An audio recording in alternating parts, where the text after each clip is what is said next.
Olá, alunos. Agora vamos continuar com a prevalência das celulites e também dos aspectos fisiopatológicos dessa afecção. Então, a celulite, na verdade, ela pode atingir qualquer pessoa.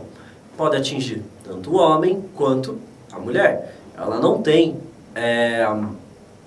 digamos, uma exclusividade de sexo.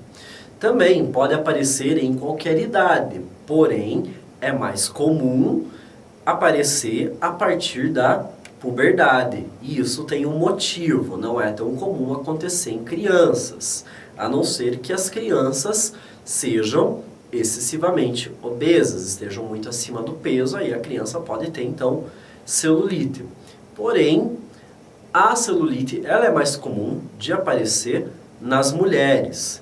Isso tem um motivo e alguns de vocês já devem imaginar qual é esse motivo. Normalmente é aquele motivo de sempre, né? Que acontece mais na mulher por causa do hormônio. E realmente isso é um fato.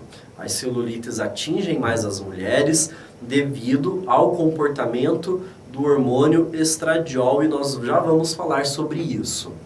Pode atingir pessoas de qualquer etnia, então não tem um fator genético relacionado à etnia que faz com que uma pessoa tenha mais ou menos celulite, qualquer pessoa de qualquer etnia pode desenvolver.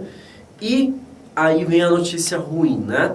Em torno de 85 a 98% das mulheres apresentam celulites alguma vez na vida. Então é muito difícil uma mulher que não tenha celulite, pelo menos que seja assim localizada, num local escondidinho que ninguém vê, né? Então praticamente todas as mulheres têm celulites e alguns homens também têm, só que no homem, mesmo quando ele tem celulite, ela é um pouco mais disfarçada, ela se esconde melhor. E nós vamos ver por que que isso acontece também.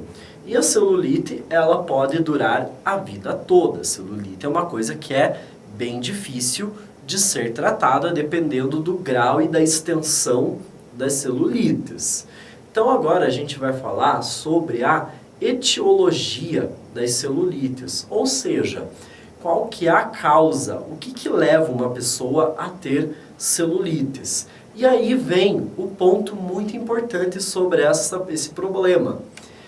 A celulite, ela é multifatorial, ou seja, não basta uma única causa. Você tem as causas principais e você tem fatores que você vai combinando que vão aumentando a probabilidade e a extensão das celulites. Então, quando a pessoa apresenta um quadro de celulites, quer dizer que há algo de desequilibrado no corpo daquela pessoa. Ou seja, ela vai ter algum fator que a gente chama de fator predisponentes. O que seriam os fatores predisponentes? São aqueles que são os fatores principais, que vai ter que ter no mínimo um desses fatores para que a pessoa desenvolva celulite. Se não tiver nenhum desses, a pessoa não vai desenvolver. Quais que são? Genética, idade, sexo e o mais importante talvez, né? As condições hormonais. Então, para a pessoa ter celulites, ela tem que atender pelo menos um desses 4 itens. E quais seriam, então, né, na questão da genética? Bom, daí na genética, a gente tem que observar as nossas mães, nossa mãe, o nosso pai, para a gente saber qual é o nosso futuro, né? Dependendo da condição de saúde da mãe e do pai, a gente vai saber a probabilidade da gente ter ou não uma determinada doença. A idade também é um fator que influencia. Conforme a idade vai avançando, o nosso organismo ele vai tendo mais dificuldade para fazer eliminação de gordura, porque o nosso metabolismo ele vai diminuindo. Por exemplo, mais ou menos a cada 10 anos de vida, a gente diminui em torno de 10% o nosso metabolismo, ou seja, a gente vai ter que aumentar em 10% o esforço que a gente faz para queimar a gordura que a gente queimava antes. Então a idade ela também conta. Pessoas mais idosas têm mais dificuldades, pessoas mais velhas têm mais dificuldades para queimar gordura, para fazer eliminação de gordura. Além de todos os problemas relacionados à idade, porque você tem aí uma diminuição do calibre dos vasos sanguíneos e assim por diante, né? Tudo isso vai dificultando o gasto energético de um corpo. O sexo, porque o sexo está relacionado diretamente com a questão hormonal e com a distribuição de enzimas que estão relacionadas ao metabolismo de gordura, que também nós vamos falar sobre isso. Falando ainda da etiologia, além desses fatores predisponentes, nós temos também os chamados fatores determinantes. Esses fatores determinantes, eles são aqueles que se somam aos fatores predisponentes. Os fatores predisponentes estão relacionados com coisas do nosso próprio corpo, coisas que nós não podemos mudar, como a gente já falou, condição hormonal, sexo, idade, genética, são coisas que já estão ali carimbadas no nosso DNA e na nossa fisiologia, a gente não consegue mudar.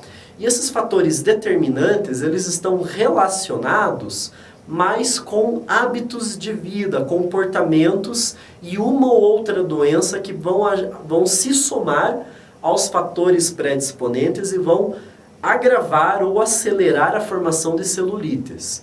E quais são esses fatores, então, determinantes? Nós temos o estresse, porque o estresse, ele causa a liberação de catecolaminas e de outros hormônios que vão atuar na síntese de gordura. A gente tem o tabagismo, a gente tem a má alimentação, desequilíbrio glandular, sedentarismo e problemas de ordem hepática. Então aí a gente tem um ou outro problema de saúde, que seriam problemas glandulares ou problemas do fígado, e os outros que a gente citou são questões relacionadas a hábitos de vida, como o tabagismo. O tabagismo, a gente já falou aqui nessa disciplina mesmo, o que ele faz, qual que é o efeito da nicotina? É fazer vasoconstrição. Então eu vou ter uma diminuição do calibre dos vasos sanguíneos e vasos linfáticos. E os vasos linfáticos, eles são muito importantes em relação à celulite, porque o vaso linfático ele serve para carregar a linfa. E o que é a linfa? A linfa é aquele material extracelular que se acumula fora da célula, metabólitos, restos de células, que podem ser também gorduras e assim por diante. Isso tudo vai se acumulando no tecido. Se você não tem um bom funcionamento dos vasos linfáticos, aquilo vai se acumular e vai agravar as celulites. E aí nós temos a má alimentação e o sedentarismo. Esses dois estão relacionados ao ganho de peso. Ganho de peso, a gente tem um aumento de gordura corporal que está diretamente relacionado às celulites. E a gente tem outros fatores que são chamados fatores condicionantes, que estão também relacionados ao comportamento das pessoas, mas esse ele não é tão fundamental na prevalência das celulites. Eles só pioram um pouco, eles atrapalham, é uma pedra no sapato, mas não chega a ser algo que vai fazer a pessoa ficar com a celulite muito agravada. Ele vai apenas atrapalhar o tratamento, que seria aquilo que está relacionado a perturbações hemodinâmicas locais. Vamos pensar o seguinte, em geral as celulites são muito visíveis aonde? Glúteo e coxa. E é mais comum em mulheres, tem mulheres que usam a chamada calça vácuo, né? Que elas têm que respirar fundo, tirar todo o ar do corpo, deitar na cama, puxar, depois pôr um aspirador para sugar o ar da calça para não ter nada, né? O que aquilo vai fazer? Aquilo vai espremer todos os vasos sanguíneos e linfáticos, vai fazer a perturbação hemodinâmica. Então você não vai ter uma circulação periférica funcional. Isso vai fazer o quê? Vai fazer com que se acumule o tecido aquele material que deveria ser levado embora pela linfa. Além disso, a gente também pode citar das pessoas que trabalham sentadas muito tempo. Porque como elas ficam sentadas muito tempo, o que vai acontecer? Elas vão acabar pressionando demais a parte da coxa, que é bem normalmente onde tem celulites, e ali você vai ter um empobrecimento da circulação, tanto sanguínea quanto linfática, o que leva ao agravamento de uma celulite. Então agora nós vamos fazer uma pausa e em seguida nós voltaremos para falar sobre os hormônios e o papel dos hormônios nas celulites.